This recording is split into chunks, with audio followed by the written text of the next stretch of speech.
The moment I got accepted into medical school, my identity shifted. There were a lot of times where my body actually told me, this is not healthy. We need to change something. A golden hamster wheel. After my 12th shift in a row, I walked home and I did have a short cardiac arrest.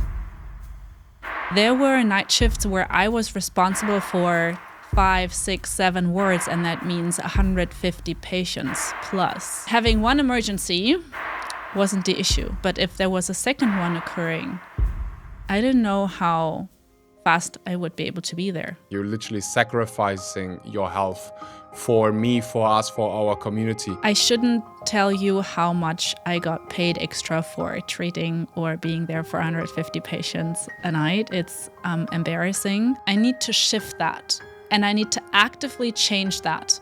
So it all starts and ends with me. This is some of the best advice I've ever heard in my entire life. All of these diseases I mentioned earlier, I don't have them anymore. I don't have a single allergy. Everything reversed.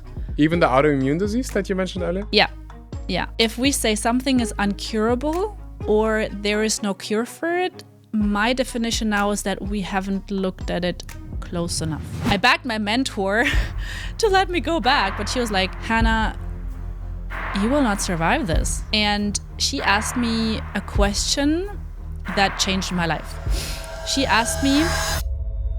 Thank you so much, Hannah. Thank you for being here.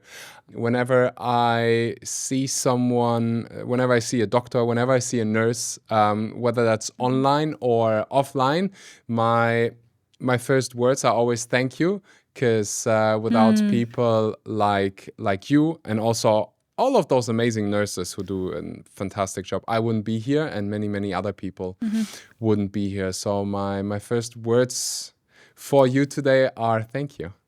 Oh, wow. Thank you. I'll let that sink in.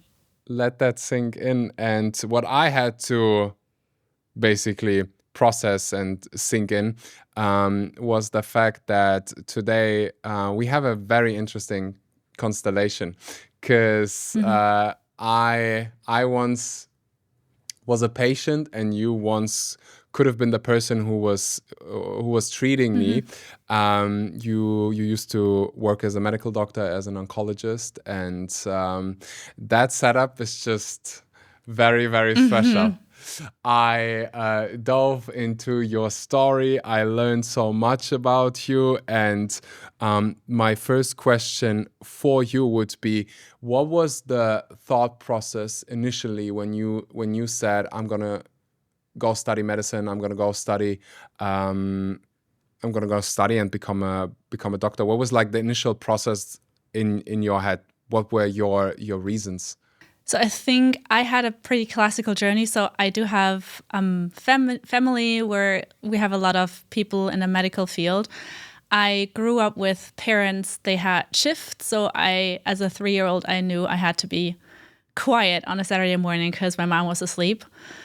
And just seeing her coming home after a 12-hour shift, like actually completely exhausted, but her eyes were glowing. Like, she loved patient work, taking care of others and helping them become healthy again was definitely one of the core reasons.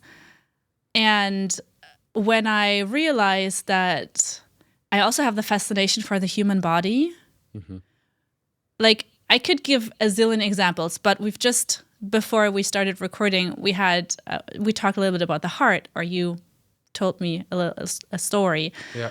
The heart is actually a machine that doesn't need to be replaced for 80, 90, 100 years. And there is no machine on this planet that you don't have to replace or do any construction on it. So, like, it is wild how it's orchestrated so divinely, how everything comes together to form the human body, the organism, and there's so much beyond that. That's also the reason why I went into internal medicine then, because I wanted to see the whole picture. I wanted to study the whole human body. So, like, that were the reasons why I went into medicine and I wanted to study medicine. That's the only thing I can ever think of. Wanted to be a doctor. Yeah.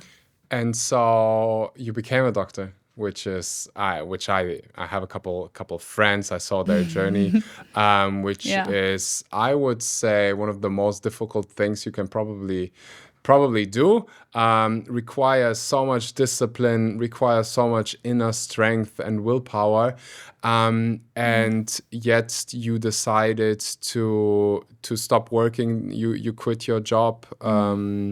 Saw a couple of posts when you were talking about this one specific moment when I think you went home after a couple of shifts that you did in a row, and you said you almost died. Tell us about a bit about that, and what was your experience like working as a doctor? I think you've experienced that as well, Axel. You live life forwards and you understand a lot backwards. So when I started studying medicine during medical school, also during residency, there were a lot of times where my body actually told me, like, this is not healthy. We need to change something. But I continued for many reasons. I thought this was the only way to pursue that dream I had, to actually help people heal, to find the root cause of their symptoms. So that was my initial approach why I wanted to be a doctor. And I became sicker and sicker over time. The reason why I didn't see that or understand that this is not normal is everyone around me was the same. I talk about that also on my channel, that the sickest people weren't necessarily the patients I was treating. It was more of my colleagues. Can you describe that, like, for those of us who have, like, I have no idea.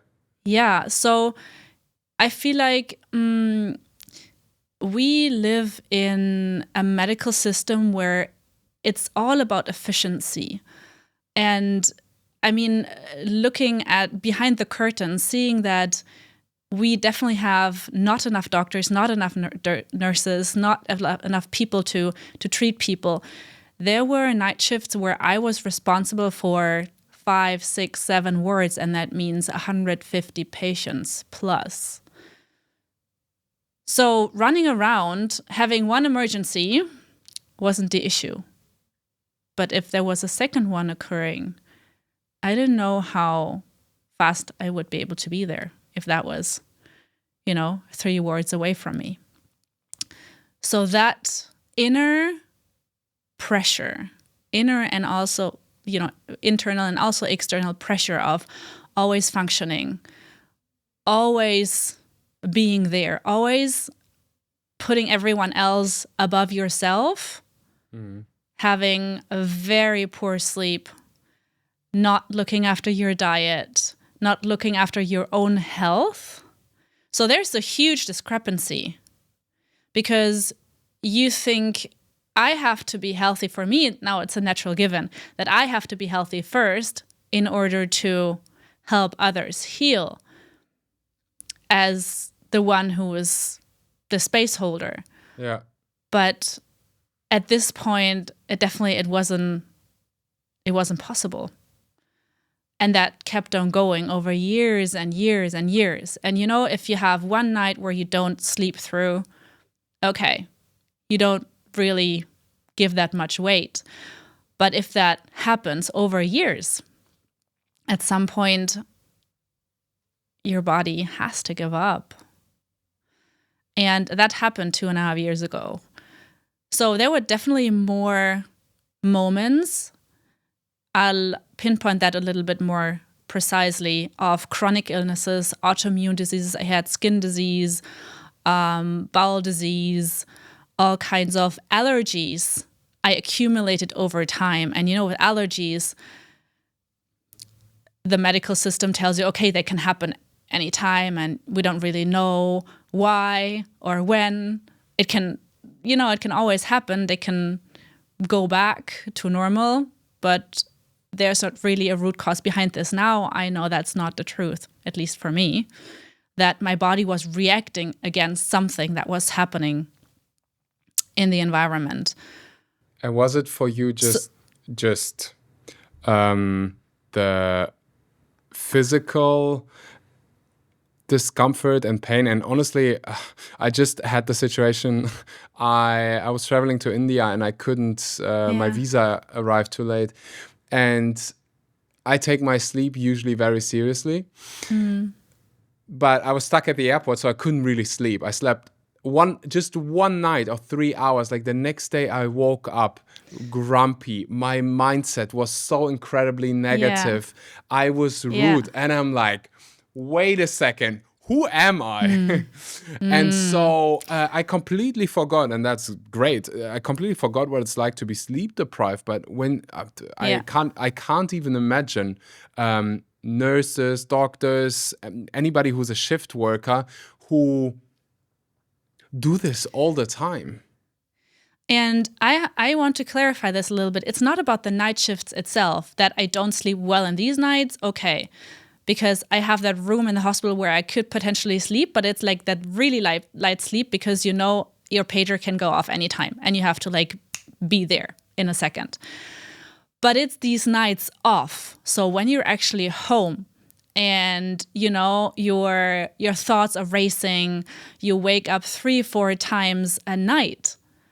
That was normal for me. Now I know that was just my body being in survival mode and my cortisol being through the roof because my body wasn't able to relax anymore. And this is like the core things where it's not really put a lot of value to helping doctors maintain their own health. Yeah.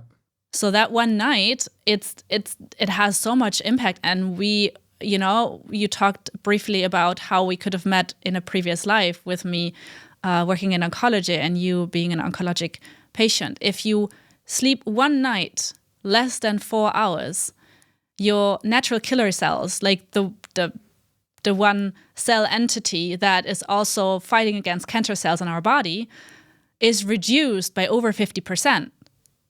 One night. So we are not aware that we also have in our hands if we establish cancer in our life. It doesn't happen overnight, literally, but it happens with accumulation, with all these habits. And I had the habit of not looking after my health because I felt like I cannot be there for my patients. And that's ironic because it was actually the other way around. Was it... that was something while I was in the hospital. I was thinking about that actually quite often. That most of the doctors that I've met, they had somewhat of a wall. They were like there was a wall between me and the person, and I was like, I understand that because it must be really hard when you develop a relationship to a patient. You become, I don't know, like you see each other. With some doctors, I literally built a relationship. With nurses, it was much easier for me and for them as well. I don't know why.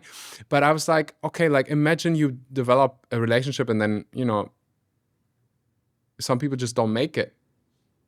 Is there, for the medical community, like, do you worry about those kind of things? Like, does it get to you? What is the, like, you prefer? I follow a couple of medical doctors, surgeons online, and they sometimes speak about, okay, I just did the surgery and this human being is not with me anymore, and sometimes we do mistakes. And how do you process that mentally? How was that for you? I feel like it's a fine line. It's almost like trying to be in the middle of two extremes. On the one hand side, I feel like you have to have a little bit of, I don't want to say a barrier, but something that is not getting you too involved.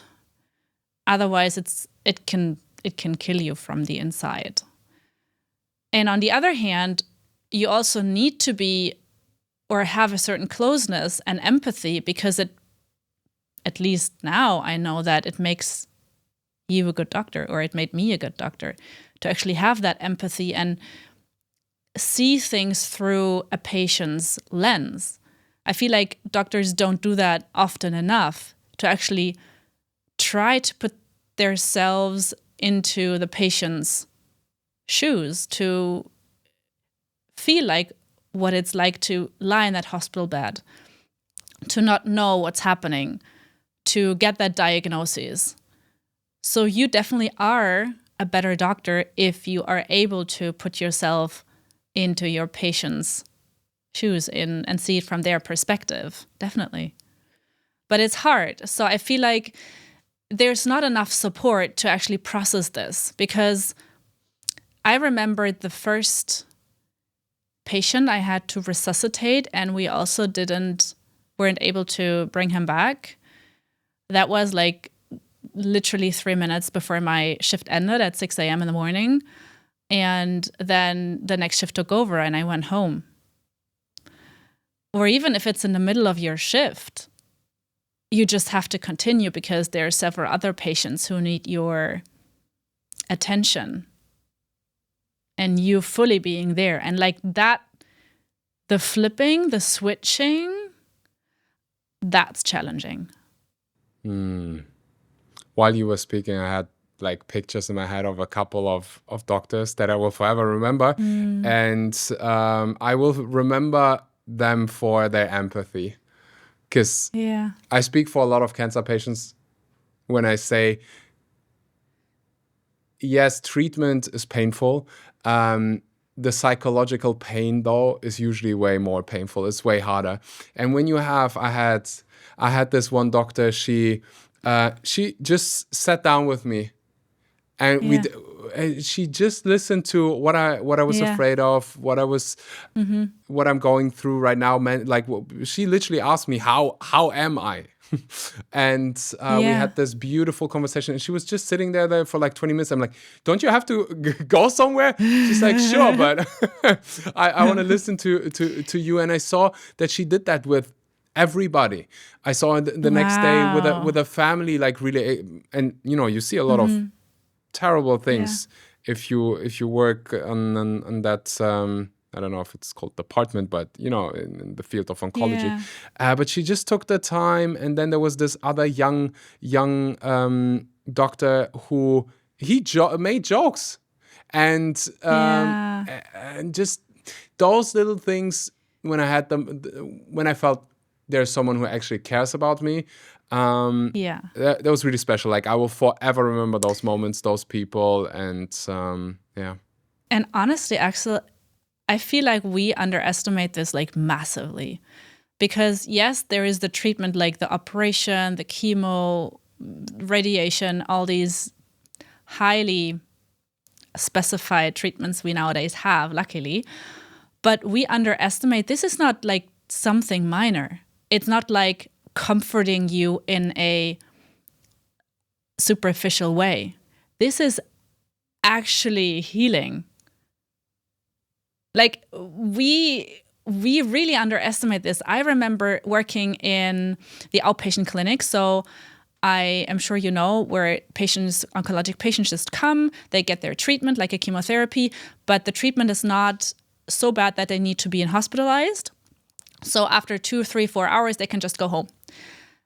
And it was literally 3 to 4 minutes talking to a patient, asking them about any side effects since the last treatment, and then signing them off so they can actually get the treatment that day, looking at their labs, and then moving on to the next patient. And not asking them about how they really are. I would have loved to have more time. You talking about this doctor who really took the time to sit down with you, that would have been my dream thing to do. There just wasn't time where I was working with so much pressure from like, you need to like get through XYZ number of patients today. And if not, everyone has to stay longer. And of course, everyone would have been pissed. So you try to make it on time, but literally taking time is healing. The same doctor I was actually talking about, she was the one. This was at the end of my treatment process, months and months already into this. I don't know how many bone marrow punctures, lumbar punctures. Wow. And my last one was due. And for those of you who've never gotten a bone marrow puncture, I hope you never have to. It is. Yeah. I gotta be honest. It's not as bad as you think it is. I thought it's much worse. I actually hated. I don't know if you ever had to perform, Hannah, lumbar punctures. I hated those. I did all of these. I hated those. I did all of these. Yeah. But honestly, Axel, yeah, also with the bone marrow puncture, there were patients who were scared as hell because the doctor before them didn't really take the time to actually sit down with them, to like touch them physically, to actually calm them down. To what I always did is take as much time for the anesthesia as possible, so the patient's not feeling anything until I actually do the procedure. And that healed them. Actually having that experience that wasn't as bad as the previous ones. So it's not only the procedure itself, but it's also the person behind this. How much time you take, how much empathy. And to be honest, sometimes you even save time with this. What I mean by that is, if you are trying to rush through something, it might not work because you have to puncture again and puncture again. You might have experienced that as well. Oh yeah. If you take the time, there's two parties to this. It's not only the doctor who is in charge, and it's on me how well this is going, because it's also the patient who needs to cooperate. So if I take the time to explain, to be there, to answer questions, we might be a lot quicker and it might be a lot less traumatic than if I would have tried to rush through it. And I think we need to understand this more, definitely. Yeah, I have real life data to back this up. Maybe I'll remember. But what I wanted to say is that this one doctor, she told me then, end of treatment, she's like, well, today, later on, we'll have this bone marrow procedure. You've done this multiple times. Do you want something? Do you want anesthesia? And I'm like, wait a second. I can have anesthesia for this? Oh my goodness. They never told... Because I always did 100% sober, like all the bone marrow punctures, lumbar punctures, everything. So she said, yeah, she's like, I can give you something. Like I'm like, why didn't nobody else tell me? She's like, well, because then someone needs to supervise you during the entire thing, and it takes longer. It takes longer. Yeah, that's like, the only issue. Okay, and then I did it, and I didn't feel anything. That was like, are you kidding me? Yeah, you could have had that multiple times before, Axel. I'm sorry to say, but it's usually out of comfort that things are not done. I could tell horrible stories now. I think we'll skip most of them, but it's horrible how it's just because of efficiency, where I'm like, wait a minute. That doesn't make any sense. And, I have the biggest issue with things that don't make sense. So if it's better for me, if it's better for the patient, if it's smoother for everyone, if it's more relaxing, if it just makes more sense. But then, people say things like, we've always done it this way, it's more convenient, it's quicker, and we lose a lot of quality on this way to focus on the quantity, like how many patients can we, rush through today, and not how much value, how much time, how much presence do we actually give to each and every one. Because I was remembering my first time getting this bone marrow puncture, and it took multiple tries, like missed so many times. Yeah. And then the head of the department, I don't know how to what the English word is for that, but basically the doctor who's in charge. Yeah. Yeah, so he had to come because Yeah. the other person, who was not the sweetest and was kind of rushing it, wasn't able to do it, and the whole process took forever. And I was there like, guys, I am suffering here. Yeah. Versus then when she did it first try, and I was like, interesting. She took more time. She actually spoke to me. Yeah. I had like, oh my gosh, Yeah. I'm relaxing here. Versus him trying to do it as quick as possible. And I think there might be, I hope some medical doctors are listening. I also want to ask you, Hannah, what do you think is needed to support medical staff, both nurses and medical doctors? I'm also often thinking about psychotherapists who, listen to all of those things and work, and they also need help. But what do you think, as a former medical doctor, what could be some powerful tools, interventions for the medical community that would massively improve their well-being, and also how they perform? A lot, and mostly it's the simple things. What just came to my mind when you talked about this doctor who did the procedure with you, and she was able to calm you down. She might have been even calm herself. It's all about how regulated the nervous system is, and this is the core principle. So easy things like meditation, knowing these holistic approaches that are not taught, knowing how to maintain health, take care of your own health, have these like little exercises to incorporate into everyday life, breath work, meditation, somatic work, working with the body, knowing all these things. And I have to be honest, I didn't learn any of this in medical school. We have to go through all of the departments, all of the specialties briefly while we study medicine. So I learned something about neurology, but we never really learned, for example, how the nervous system impacts literally everything, how we interact with each other, how stressed we are. So I feel like it starts with the knowledge, knowing how deadly stress actually is, what stresses us, like what are our main stressors, to be able to pinpoint them for yourself. And then having these tools, simple things like diet, exercising, taking enough breaks, so looking after the staff. I think it's really, really important that there is a system implemented from above that is actually a role model. That hospitals actually have that positive propaganda of, hey, you need to look after yourself. So there's a lot of holistic tools that not only would help patients, but also doctors and nurses, because again, those are some of the sickest people that I have met in my life, but they are the ones who are supposed to make others healthy.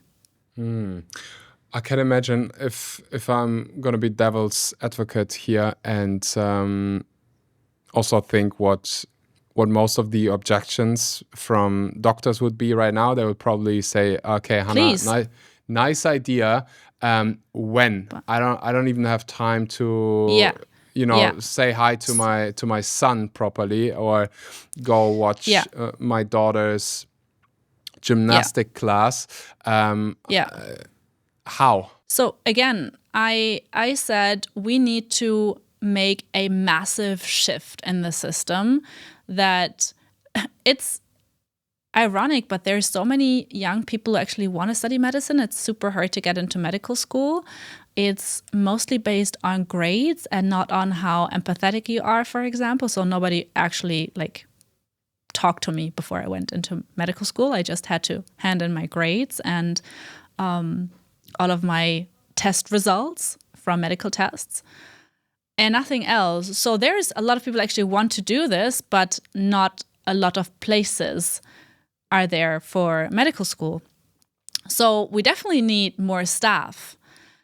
I feel like that would massively change something, that each individual does have more time and we can shift something from the inside. We would actually help patients a lot more to not stay in the hospital that long because they would be taken care of a lot better. And even if we say, okay, we can change the system within a day because it takes a lot, these tools that I just mentioned, some of them take you 30 seconds or a minute or 2 minutes. So I know it's really hard to say it that way, and maybe that's also going to trigger a lot of people. But not having time only means it's not a priority. Mm-hmm. And I know there might be something screaming inside of you, but I don't have a choice. Well, it was a choice for me to be a doctor full-time in a hospital. And when I wanted to reduce my time in a hospital because I knew I needed to look after my health, I was rejected. So they said, either you come back 100% or you don't. And I chose myself for the first time. It doesn't have to be that drastic, so you don't necessarily have to like go to your boss tomorrow and quit your job, but just make sure that you know it's always a choice in little and small things, little and big things. That I don't have time. It's what we say literally every day. I also say that, but I remind myself I just don't take that as a priority at the moment. And if I know, okay, wow, there's a truth in that, I will prioritize that now. It's little moments. It's little moments of taking a breath, of closing your eyes to check in with yourself, to feel how your body feels in that moment. And that can make a huge shift. If I would be a nurse, and there are many nurses, for example, who love their jobs. Like I've met so many of them who genuinely love it. Like they come in with this energy. They fucking love it. They talk to you. They really care. They love it. But what they don't love, I don't know if there's a single person who loves a night shift.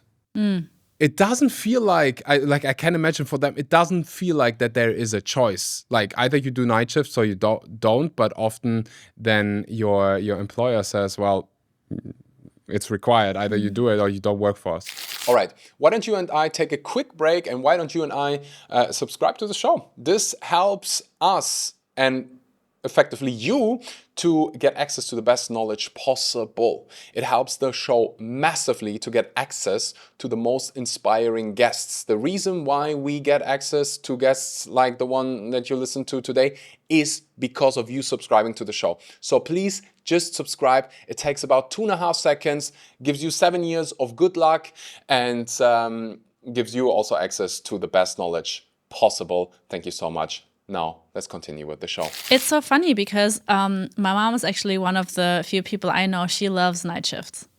She always used to love night shifts, actually a lot more than working at daytime. And I know a couple of them who actually chose over years to work at night.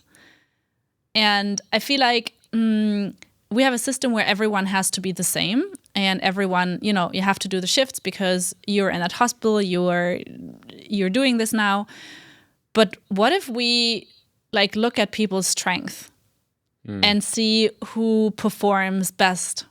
And maybe it's not possible to put that into an ideal system, but if, for example, people who love to do night shifts could do that, and in reverse, the ones who like to wake up super early in the morning do the early morning shifts. Mm-hmm.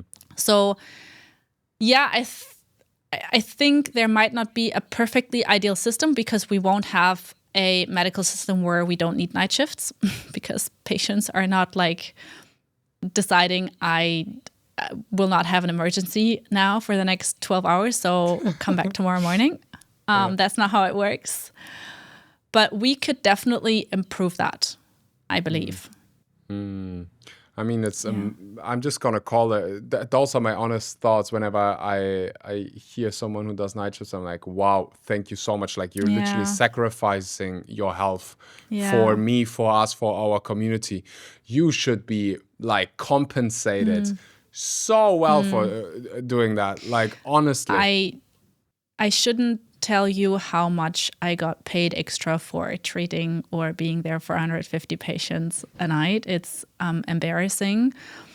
And the worst thing is that with some shift models, they actually take some hours off. So at the end, it's not like you worked 12 hours. It's more like you worked 6 hours, because you are like the bank account of your worked hours is in minus.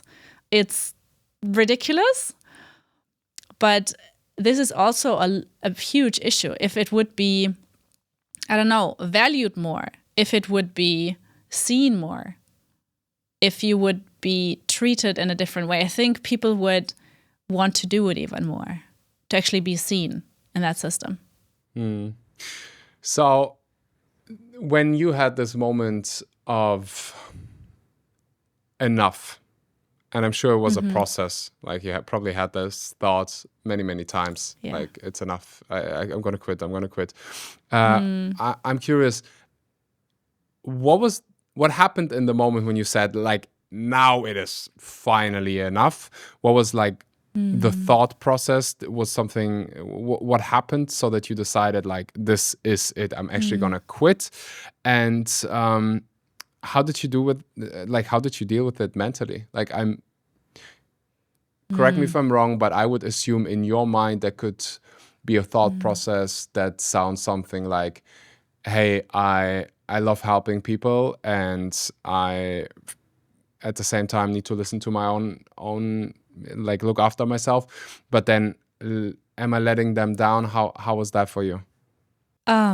It was definitely going back and forth between all of these little voices in my head. So 2.5 years ago, when it was after my 12th shift in a row, I walked home and I did have a short cardiac arrest. And funnily enough, they did all the diagnostics and the labs came back fine. And I was supposed to go back in a week because medicine said labs are fine, so I'm fine, right? So I sat at home in my pajamas, literally for a week, crying. And the one thing that definitely saved me back then was I already had a mentor. So someone I was working with. So that was a little bit overlapping with my own personal growth journey. Because when I was in the hospital, I realized, okay, doctors are telling me you have chronic illnesses, you have autoimmune diseases, you have to live with that for the rest of your life. And there has been this very small voice in the back of my head that wasn't really sure if I wanted to believe that. So I started to meditate. I started to do somatic work, trauma and foreign body work a little bit before I actually had this collapse. And I had one of my mentors, and she guided me through that process, because my environment of doctors, of friends, of family, they didn't really understand what was happening. And first of all, I actually tried to go back. I asked them if I could go back 50% to actually give my body enough time to heal, because I understood labs were fine, but I wasn't. And for the first time, I believed that inner voice. I believed that voice, like, my body wasn't functioning anymore. And it took me weeks. It took me weeks to actually make that decision. Now looking back, I sometimes question why it took me so long, but I completely understand, because it's not a job. I think everyone in the medical system, especially doctors, can relate to this. It's literally not just a job, it's a calling. It's the moment I got accepted into medical school, my identity shifted. Literally, at this point, I was only the one who studied medicine or the medical student. And then when I was in residency, I was the doctor. I was nothing else. I was only a doctor. I couldn't do or be anyone else but this. So when this happened and I was thinking about leaving the hospital, I was like, well, wait a minute, then I literally die. And I don't mean in a physical way. I mean in a meta way, in a way that my identity was crushing. And that's why it took me weeks. And I begged my mentor to let me go back. But she was like, Hannah, you will not survive this. And she asked me a question that changed my life. She asked me, just hypothetically, Hannah, you don't need to do this, but just hypothetically, how would your life look like if you would quit now and you'd leave the hospital? What would you do? How would your everyday life look like? And I thought at first I wouldn't have an answer to this. I would just be blank. But the opposite happened. So I was overflowing with ideas. I knew I wanted to heal myself first. I wanted to dive into all kinds of holistic trainings. I wanted to redefine myself as a doctor. So all of this came out of me. I was talking for minutes. She didn't interrupt me. And when I finally paused, I realized I'm just one decision away from that reality. So it was a really hard decision going against your whole environment, your whole belief system. I have trained for this more than half of my life. And now finally taking a different path, it took a lot of strength and a lot of fear to still make that decision. And I have to erase the maybe here, Axel, but this definitely 100%, I can say that with every cell of my body now, it definitely happened for me, not to me. I didn't see it back then. I definitely didn't see it. I was actually praying. I was praying to whomever out there to please take this decision away from me. I can't do it.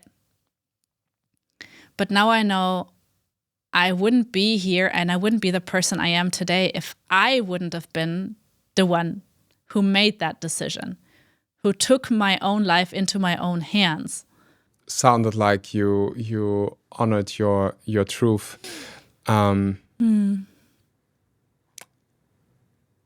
What would be your words, your thoughts if colleagues are listening now or people working in the medical field who are maybe in similar situations?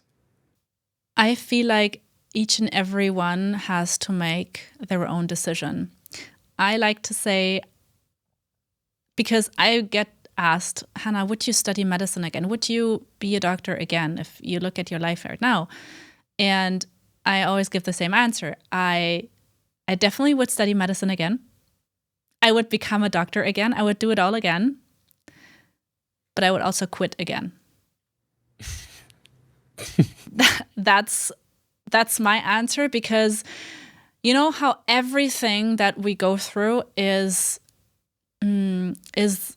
adding up to the gifts we have on our path to becoming and living our truest self. So if I wouldn't have gone through all of this, and a lot of that was going through hell, but I needed that because now I can understand people like you, Axel, because if I wouldn't have been on this other side, I wouldn't have known what it feels like, you know? So there is a lot of colors on this rainbow. I feel like you can find your place in that system. I have a lot of doctors also in my community who start to think differently and who really want to change something in their practice, in their hospital, in the system. Love that. So I feel like you can definitely find your place. You can also find yourself outside of this system. Because I also questioned if I can still change that much if I leave.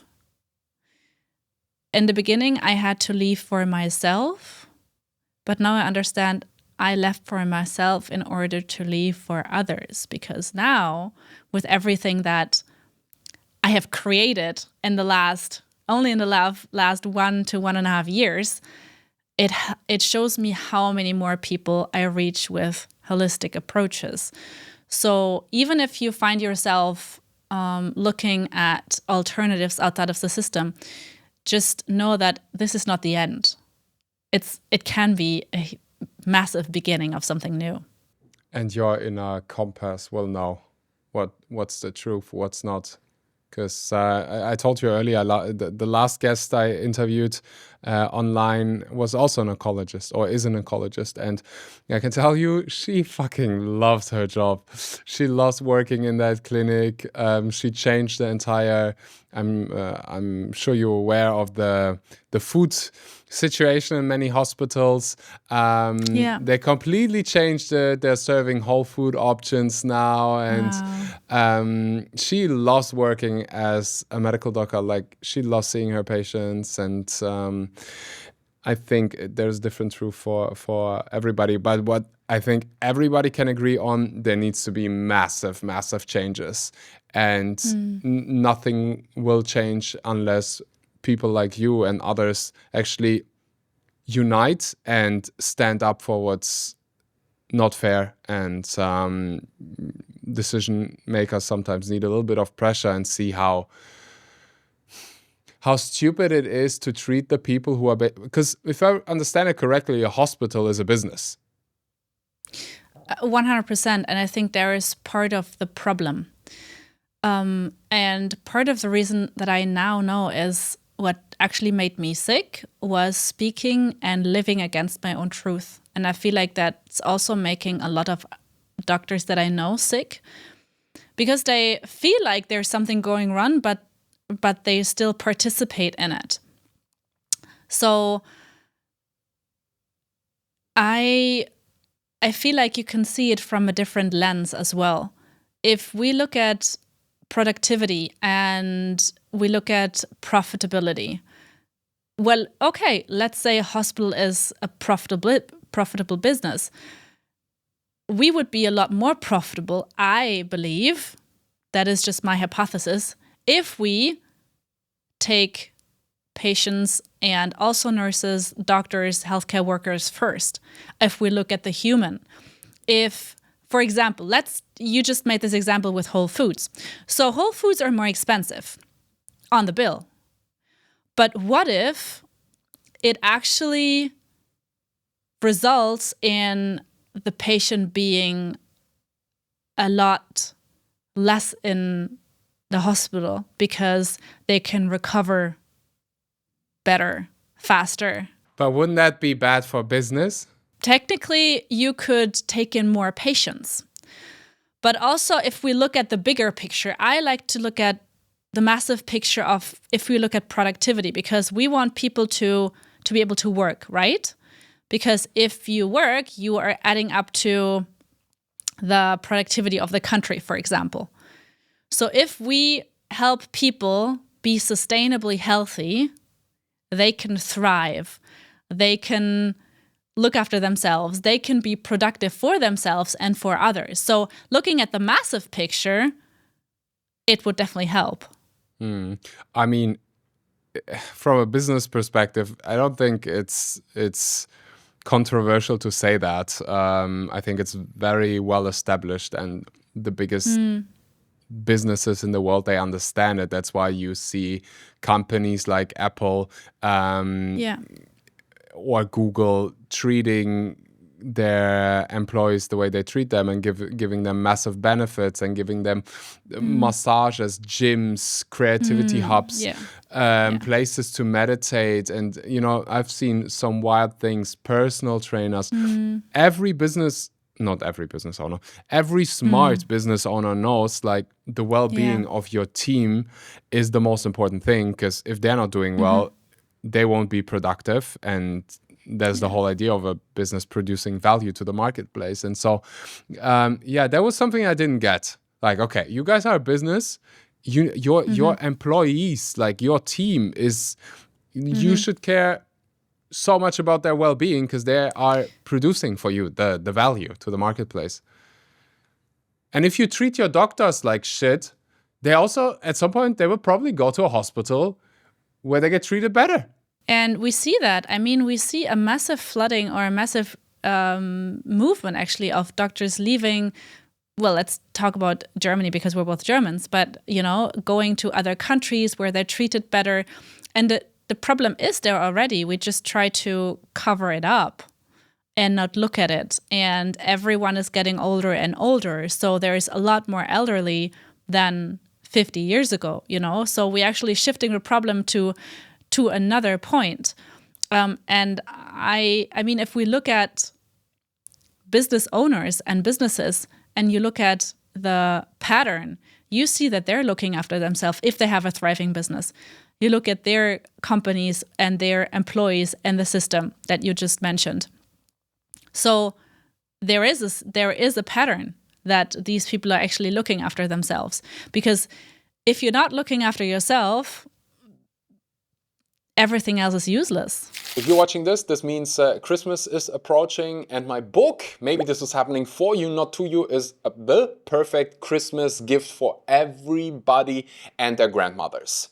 It is really a book that will change the way you look at life forever. You basically gift your loved ones the most important skill that you can develop as a human being, which is meaning making, which is turning adversity into a gift, taking control over your mind, and learning how to frame things. This book gives you access to years worth of progress for the price of going to the restaurant once. Please, please, please do yourself a favor, do your loved one a favor, order a copy, 2, 3. This book will save many lives, and you ordering this book will help us achieving that mission. So if you haven't already, make sure to order the book, Maybe This Is Happening For You, Not To You, out now, ladies and gentlemen. And now let's continue with the show. Yeah, very good point. And I think, I mean, we talked a lot about medical doctors, but honestly, I can think about so many different industries. I started watching this documentary yesterday. I told you I have Bali belly, so I'm not feeling 110%. So I had a cozy Sunday, and I started watching this documentary, and there were a couple of guys in finance, and I saw the same pattern. I saw the same pattern as well in my life, of people describing a golden hamster wheel. Initially, they somewhat started. They started because they genuinely liked finance, but they hate their jobs. They hate working 16 hours. They're sacrificing their health, and at the same time, there is this like, I'm so scared to stop. I'm so scared to change. I don't have the time. And what if this happens and that happens? So you opening up about this and speaking about this publicly, I think will encourage not only medical stuff, but also people in other industries to completely change if they feel like they need to change. For some people, it might also just taking their health seriously, because there are also medical doctors who are doing incredibly well.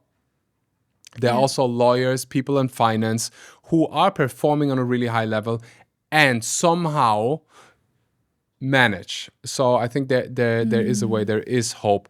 I want to hear a bit about Hannah, your work now. Would you still call yourself doctor? You said earlier the identity died. Are you still a doctor? So it's funny how your reality, your environment always reflects what your inner belief system is like. So when I left the hospital, I got this question so much and it triggered me so badly. So Hannah, what do you do now that you're not a doctor anymore? And I got really angry at this, but I also sat with it because that was the time when I had to redefine myself. Now I would say moving forward a couple of years, I definitely am more of a doctor than I have ever been. Oof. Because I defined it in a different way. I had that oath a couple of years ago to actually help people find the root cause and get healthy and not just treat symptoms. So I'm my own living example because all of these diseases I mentioned earlier, I don't have them anymore. I don't have a single allergy. Everything reversed. Everything reversed. Even the autoimmune disease that you mentioned earlier? Yeah. Because I believe talking about, and I might say a few very controversial things. 100%. If we say something is incurable or there is no cure for it, my definition now is that we haven't looked at it close enough. And another massively controversial opinion I have, I say that it's an opinion, is that we are inherently designed to be healthy. So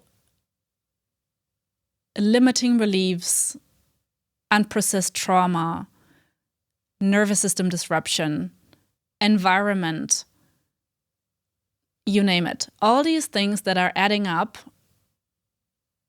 are just the different aspects that are reflected in our body when it gets sick. So our body getting sick is just telling us something's off here, and it's a very refined system. It happens in a very specific way. And when I left the hospital, I knew I wanted to help people. I wanted to help people heal and find the root cause. But the first thing I did was heal myself first.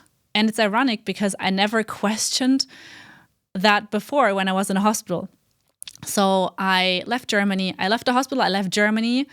I started to travel. I went to the Arabic world. I went to Asia. I had all kinds of trainings because I was so fascinated by this new path I was on to dive deeper into meditation and then getting attracted to the subconscious and what happens there and seeing that our body is actually not taken into account as much as we have to. So seeing that a lot happens on a subconscious level connected to our nervous system. So I got trained in all these modalities. I got trained in somatic work. And last year, I dived deeper into trauma-informed body work and emotional release because I finally realized that all of my gut issues were connected to stuck emotions in my body. So all of that helped me heal. And on that way, I was just like, wait a minute, if all of that helps me, it might help others too. So that's when I started to work with people. And 2 years ago, it must have been, 2.5 years ago, I also, when I left hospital, I started to tell my story online. It blew up literally overnight. So my first reel got 500,000 views in 24 hours because, I was just, Axel, I never wanted to make money with this. I just spoke from my heart and I told my story. And I took people on the journey, and then I got more and more DMs of like, oh, wait a minute, can you help me too? And this massive audience was there suddenly. And that's how I got to work with people one-on-one. That's also how I designed my first program when it comes to helping especially women knowing where stress comes from and why we are so stressed internally and how we actually have all of that in our own hands. So this is how a lot of my work is now based. And the next step is actually, I wasn't planning to talk about this, but the impulse is there to put it out, that I get a lot of DMs recently. Hannah, where did you learn all this? Where did you learn this? Where did you learn that? Can I learn from you? Like, where is the whole like picture of this? So I had like a zillion trainings, a zillion single trainings that I did in the last few years, but never a place where everything was combined. And that is actually something that came to me a couple of weeks ago when I sat down with my mentors. When the idea was formed, I couldn't sleep for 3 days because I was so excited. But I am about to have my own curriculum on these holistic modalities, not only for doctors and nurses, for them to be better doctors and nurses in their field, for them also help people in a holistic way. Also for people who feel like I want to help people with these modalities, and also design and create a life that feels at ease, that feels good for myself. So like, how do I actually set all of this up? So giving away everything that I learned within the last 2 years, that is the next project. Yeah. It's beautiful to see how you're still a doctor. You're still helping people, right? That's what doctors do, and now you just do it in a different way. Very different way. But I also love the fact that you do something for the medical community and help them. You just mentioned something, and I'm a very spontaneous person. You said your life is about what, and then you said a couple of things. One of my favorite questions whenever I meet someone interesting, and I believe almost everybody's interesting, but whenever I meet someone and I want to get to know the person, I always ask them, what is life about? I think it's one of the most beautiful questions we can ask ourselves. And I asked myself this question so many times. Like, it's almost like a daily meditation. What is a great life about? What is that for you? I think the greatest thing about life is being fully, authentically me. And I feel like that's changing every day, because I was working with someone 2 years ago and she was like, you're not Hannah, you're Hannah-ing. So you're becoming yourself a little bit more every single day. It's a lot about being present, being aware every single moment, because that, I call it my previous life, where I was chasing a lot and working towards things. And I still like to achieve things. I love having huge goals. But achieving more and more goals makes you realize, and I'm sure you can agree with that, Axel, even if it's numbers, followers, income, certificates, whatever, it truly never is about the goal. Never. Because that's just this like millisecond of like, oh, wow, I'm proud of myself and I achieved that. But it's actually about the journey and about the person I'm becoming. And if it's about the person I'm becoming, it's becoming me a little bit more every single day and falling in love with myself. And for me, that is a lot about authenticity. So asking myself every single day, is that truly aligned with myself? Are these people that I surround myself with, the place that I'm in right now, the tasks that I'm doing, the food that I'm eating, whatever it might be, is that in alignment with myself? How truly alive does that make me? I love that. I love that. Let's do it. You mentioned different categories in our lives. Let's let's all together right now reflect and see in those categories. What was the question that you asked? What was the framing? And we do a live reflection. Basically, everybody listening, watching, we'll do it. You and I Hannah, will do it. We will do it as well. Yeah, I'm gonna be I love it. 100% honest. I'm not gonna think about the fact that me too. A gazillion people are listening. Shoot. Yeah. Am I truly authentic, or are the things around me, is that in alignment with myself? I think that sums it up. And the first thing I mentioned, I remember, because for me it's one of the core things,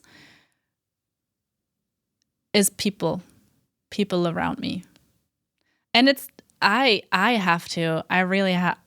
have something to say for this, because my friend circle changed almost 99.9% within the last 2 or 3 years. And that is a huge reflection. I also feel like a lot of the people I left behind were compatible with the sick version of me. And I felt that friendships were hard. Oh, I have to write this person again. Oh, I haven't seen this person in a while. It felt like it's hard. But just looking back, I reflected, and now it feels light. I have very few very close friends, but those I can just call, and they're all over the world. But they would take the next flight if I would ask them to call and come over.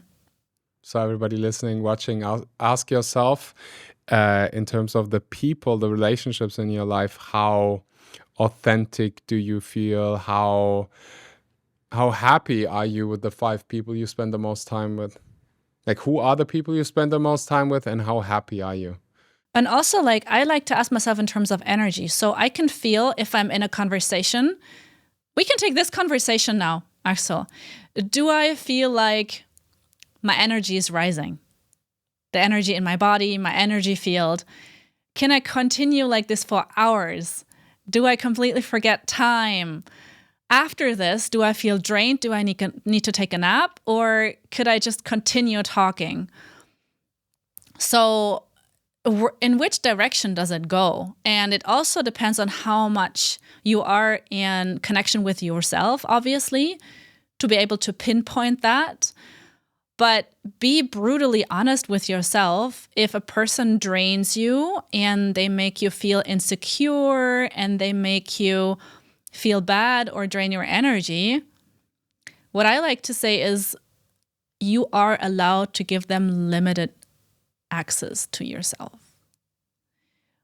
Why I say that is because I'm also talking about relatives and family, because people are like, oh, what if it's about my parents? What if like parents are the end goal, because like they also always trigger us. But if someone is like truly bad for your mental and physical health, you are allowed to give them at least limited access. If it's someone you work with, and if you're a business owner, then it's even better, because you can decide even more who you want to spend your time with, and especially friends. Are you your true self? And can you tell them? I find it interesting that we like to say, oh, who's there for you if you are having a bad time? If you are, if you're not in a good position. But who is truly there for you if you are celebrating your biggest achievements? Who are you running to if you've achieved something? Because that is some completely different level. And they are cheering you up. And they tell you, oh, you can achieve even more. Like, I just remember always seems like something small, but when I hit 100,000 followers recently, congratulations. I didn't realize, thank you, I got all kinds of screenshots from my friends and from my team, actually, that, they were celebrating me. They were actually counting down. It was in the middle of the night. I was already asleep, but they were counting down. They stayed up to actually celebrate. It was cute. But this is the people you want to surround yourself with. Yeah. So I said, if I honestly ask myself as well, it's a beautiful exercise. I would say what I've immediately noticed is that I have attracted in the last couple of years a lot of very amazing men. I used to have, most of my friends used to be women for whatever reason. And in the last years, it has shifted. I think it's because I mature, I work on myself, I heal parts of myself, and there are now so many incredible men that I just love. I can talk to them about anything. I can have deep conversations about pretty much anything, and yeah, it's a overall positive feeling. If I think about my relationships, my friends, that's amazing. I think what can be better is definitely spending more time with my brother and my sister. I don't see them that often. And yeah, sometimes it is also, I don't know if they're listening, but sometimes it feels still weird because our dynamic has changed so much. They used to take care of me so much when I was a child, and now I'm more, I don't know, like energetically with most people, if I'm in a room or in a relationship, I'm somewhat in the giver position. Like that is usually my natural, like I look after people. I love to make sure that everybody is doing well, that people are growing. And so when I'm with them, I still sometimes have this like, this feels very unfamiliar. I used to be the little one. What is happening here? Yeah. What is the next category? I think the next one was the location, the place that you're in, like in the world, for example. So we're both from Germany, but we both are not in Germany anymore. So I think there's also an analogy. But places have energy. And I had to leave Germany, to be honest, because I had the feeling I was growing out of it. Again, personal opinion. Doesn't have to be right for you if you're listening and you're still in Germany. I know a lot of Germans who are happy there, but I had to leave. I had to go to countries where I have warm weather, I have more entrepreneurs. Again, it is a combination to your inner circle, but again, do you feel like you're thriving, your most thriving version in that place that you're in right now? And it's so funny for me right now because you're in Bali right now, and I was mainly between Bali and Dubai this year, and the number one reason or the number one thing how to make the decision where I am right now is, where do I feel my best? So I never made the decision more than a few weeks in advance where I would be. So right now it's also a little bit of the reason with the time difference, because a lot of the people I work with are in Germany, and the time difference to Asia is just massive. But apart from that... Try LA. I know. One person I work with right now is in South America, so we have 9 hours time difference. It's a little challenging, but I mean, you can make it work. I feel like I definitely am a different person, different places. So different versions or different parts of me. I think that's the better explanation. Different parts of me come out. And just, being able to experiment with that, knowing that we live in a world now, we are the first, maybe only the second generation who can fully decide where they want to live in the world. I mean, looking at our grandparents, even looking at our parents, they didn't have the freedom we have now to just decide to book a flight today and be at the end of the world tomorrow.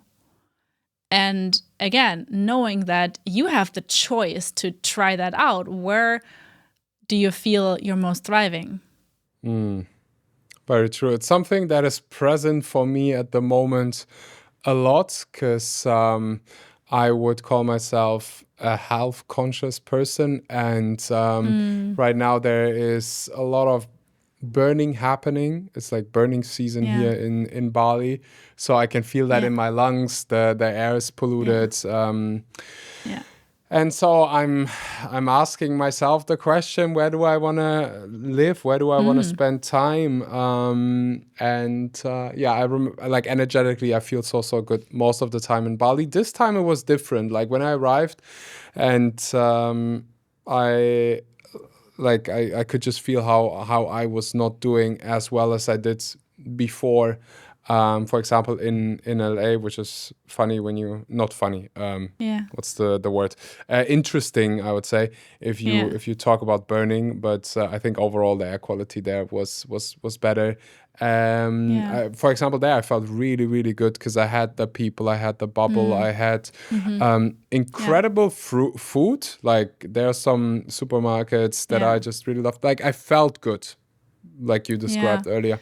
And then when I came to Bali this time, I could like sense there are certain things that are a bit concerning to me. Like the air quality is a big thing because it's so important for us to breathe fresh air.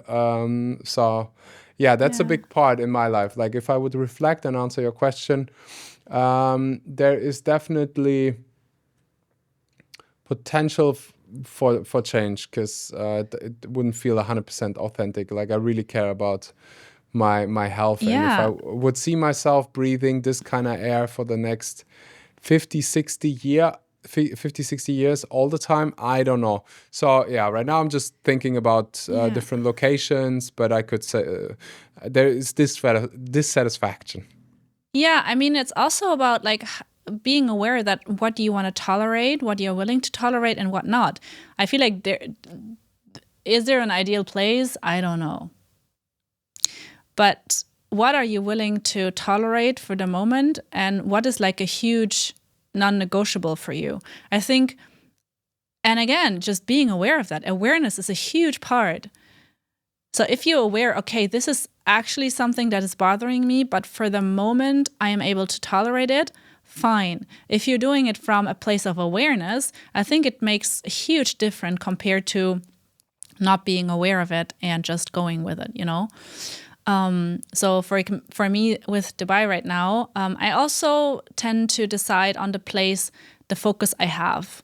So I left Bali in September, and I had it in my cells that there were huge growth spurts coming, and they happened when I arrived here, and I wanted to focus more on business. In Bali, for example, in Dubai, for example, I miss nature. So I definitely miss the nature I have in Bali, you know, just walking bare feet in the jungle or at the beach and being surrounded by all kinds of birds and animals and the air. And I am aware that I miss nature, but right now I tolerate it. That there's a lot of other aspects that are adding up to it that, you know, made the decision for me to stay here at the moment. Do you get ever, I mean, I'm pretty sure you do. So the question is more, how do you deal with it? As a German young woman in Dubai, in the Emirates, I'm sure you must get criticized for living there, for being there. How do you deal with that? Well, I look at who is criticizing me. Okay. So if it's a person I would naturally take advice from or not. If it's not, I learn to not care, to just have it as a background noise. I feel like growing personally also helped me know that people are usually speaking from their own wounds and from own insecurities. And if they speak from triggers, it usually has something to do with them. And if we're talking about a place like Dubai, most people who criticize it have never been here. So to be honest, I had prejudices when I came here.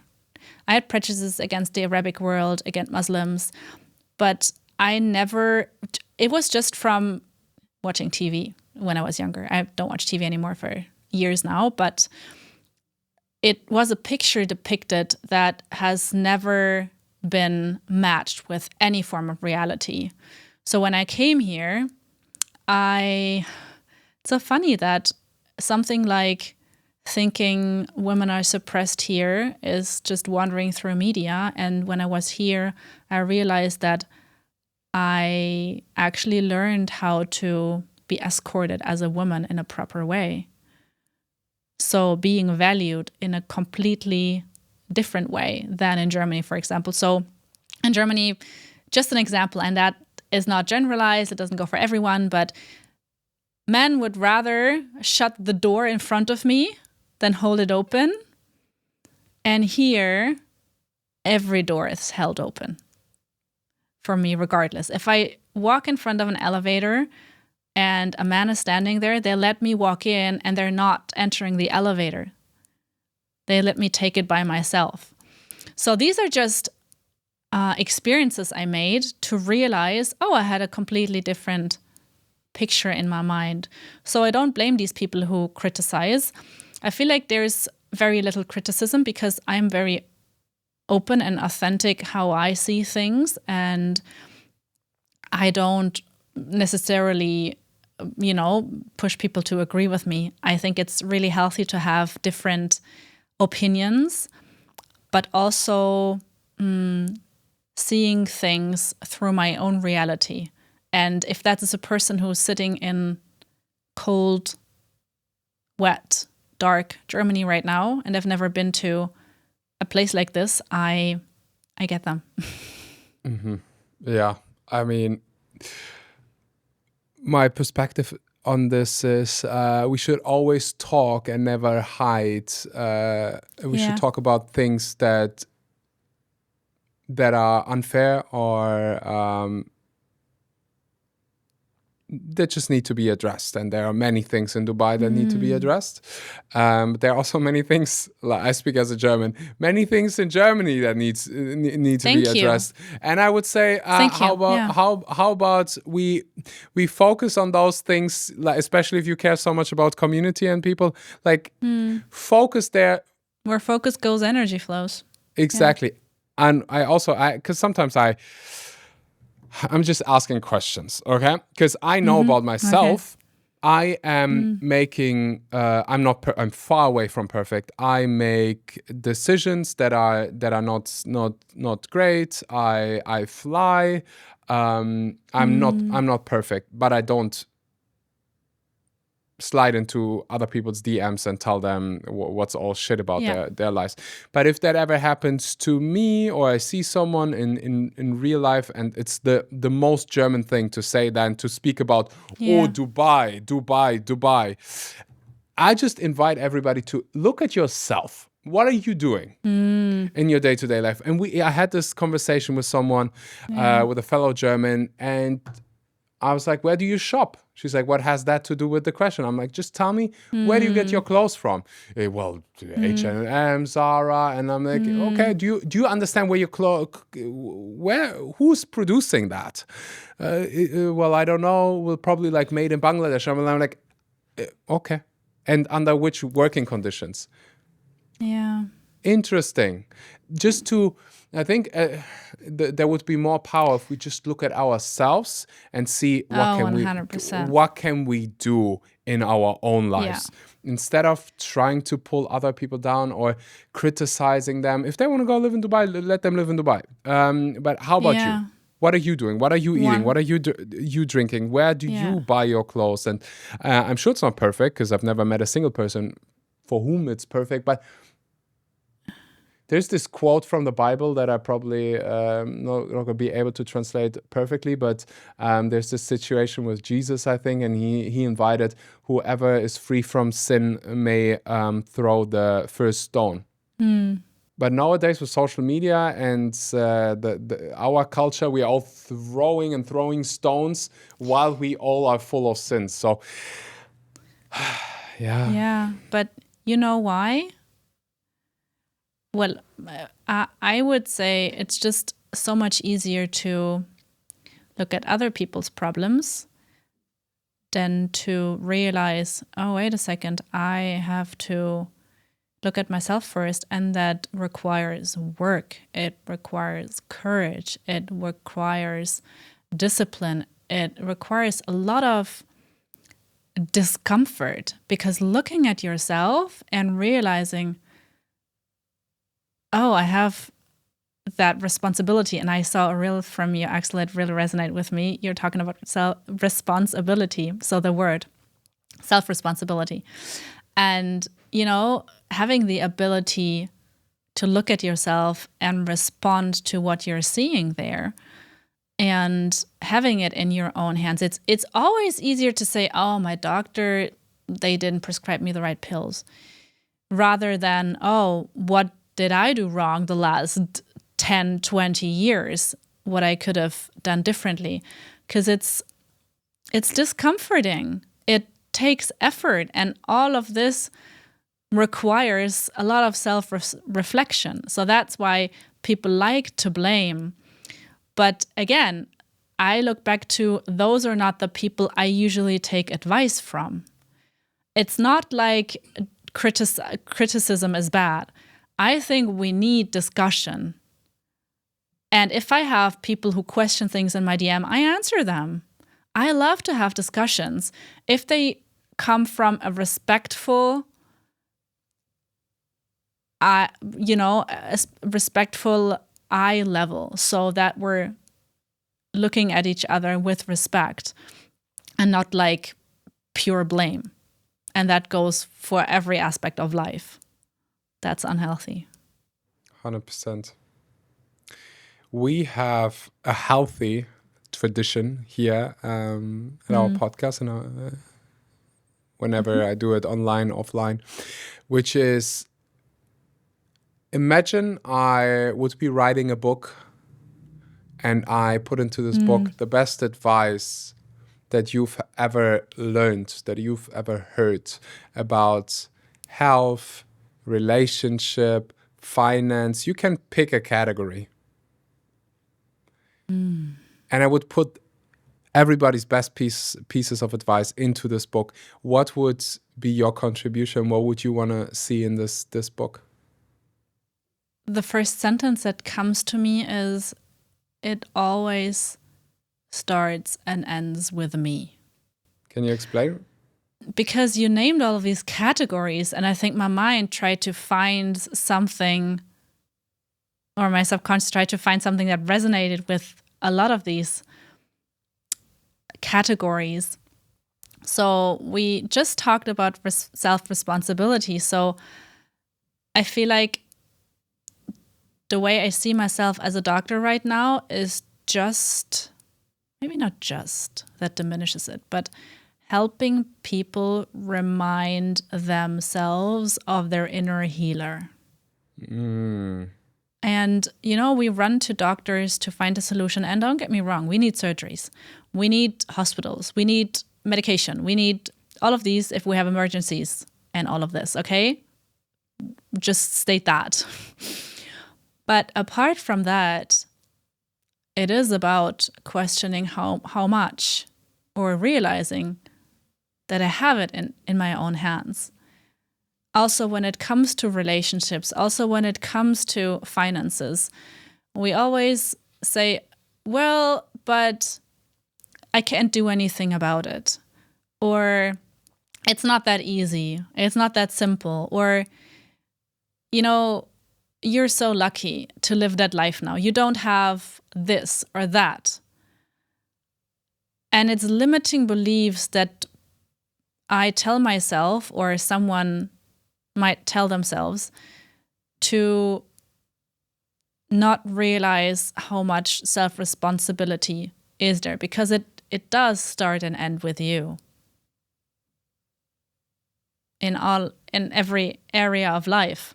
Like in health, like I think partly, yes, I have a lot of knowledge from being a doctor myself, but I feel like if if we look at these resources, if we look at all this knowledge, you're able to do that for yourself too. If it comes to finance, if it comes to the relationships you have in your life. And it's a really hard truth, but your reality, your current reality, look around you, your finances, your relationships, your friends, your partner, your job, where you're at right now, your everyday life, everything is a reflection of your decisions. And I don't mean, well, that was decided by my parents, for example. Well, then you're aware that there were decisions before that were out of your hands. It's not about blaming. It's more like, okay, now I have the responsibility to see if that is still in alignment with myself or not.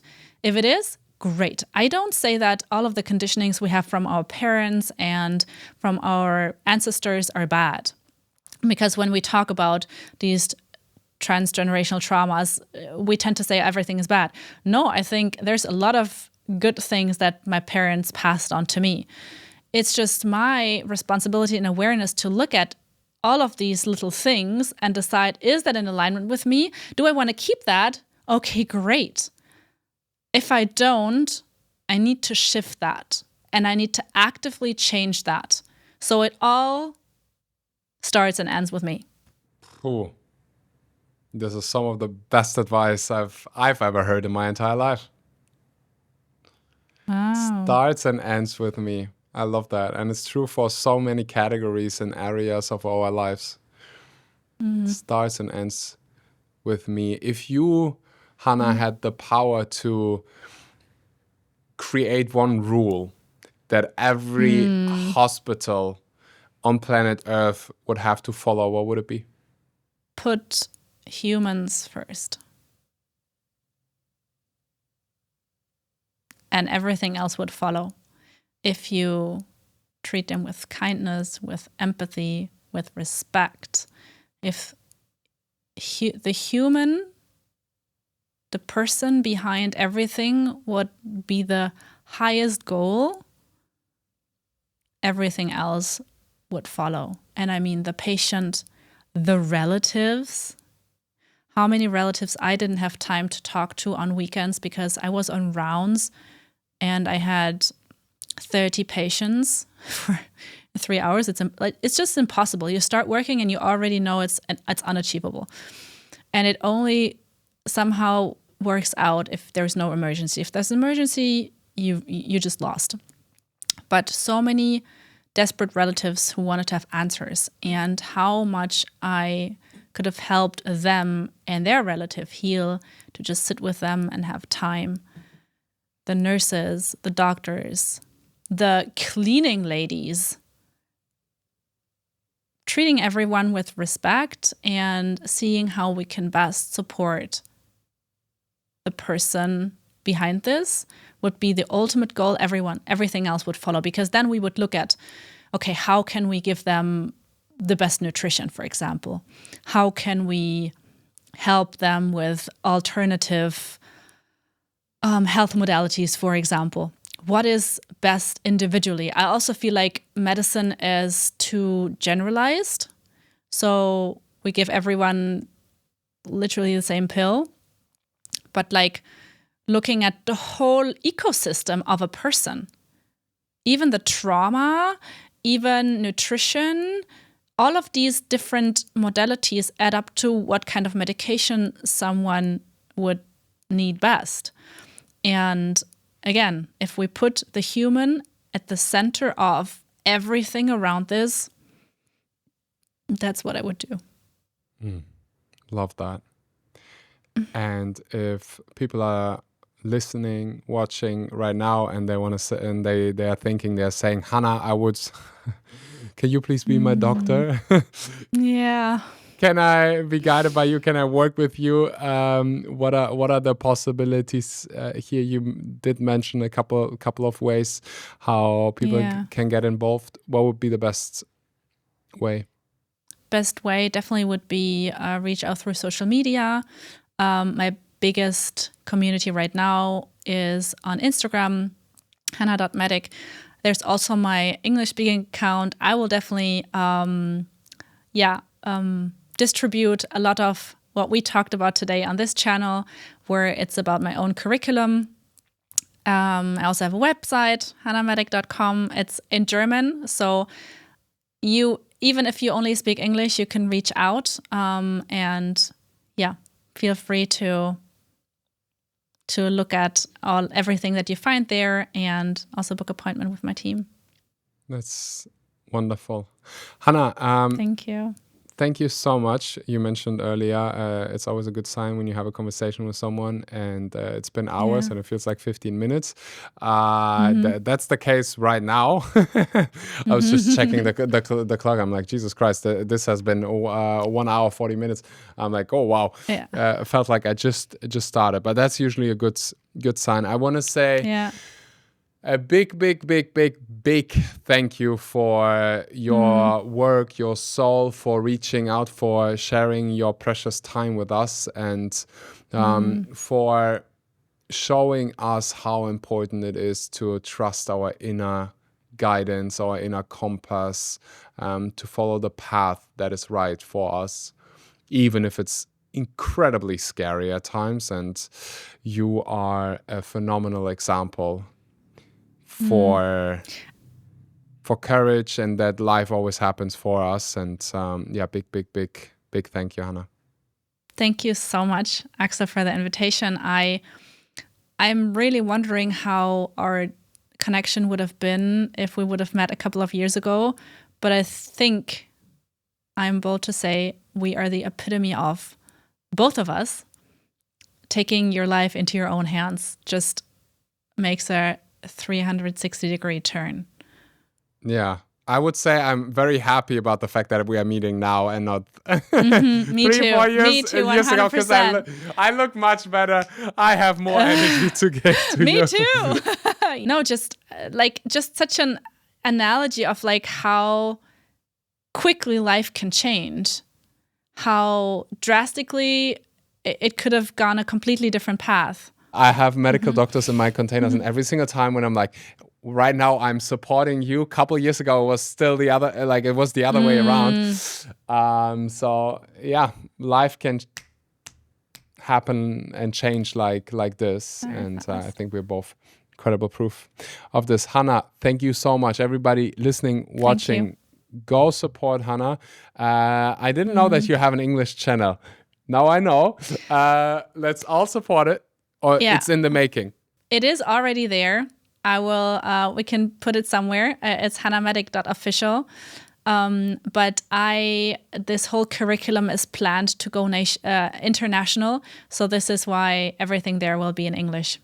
I love that. That's if you speak English, and that's the case if you're listening to this, go follow. I'll put it into the description down below. You. Hannah, thank you so much for your incredible work, and I'll see you hopefully soon in person. Take care. Yes, thank you.